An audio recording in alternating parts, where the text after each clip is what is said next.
In this video, let's see how to add and delete a Twilio account in the gateway settings. Click on Settings in the navigation bar.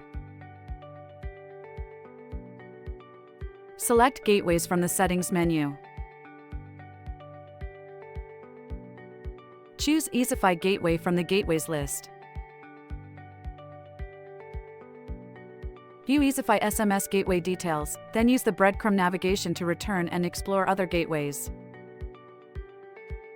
Select Twilio from the Gateways list.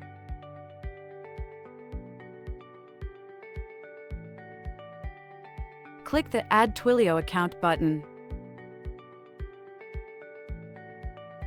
In the modal, enter the account name in the Account Name field. Enter the SID in the SID field. Enter the Auth Token in the Auth Token field.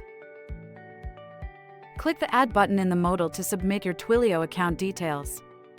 You can then view the added account in the table below. You can view the list of account details in the table and click the three-dot menu next to a Twilio account for more options.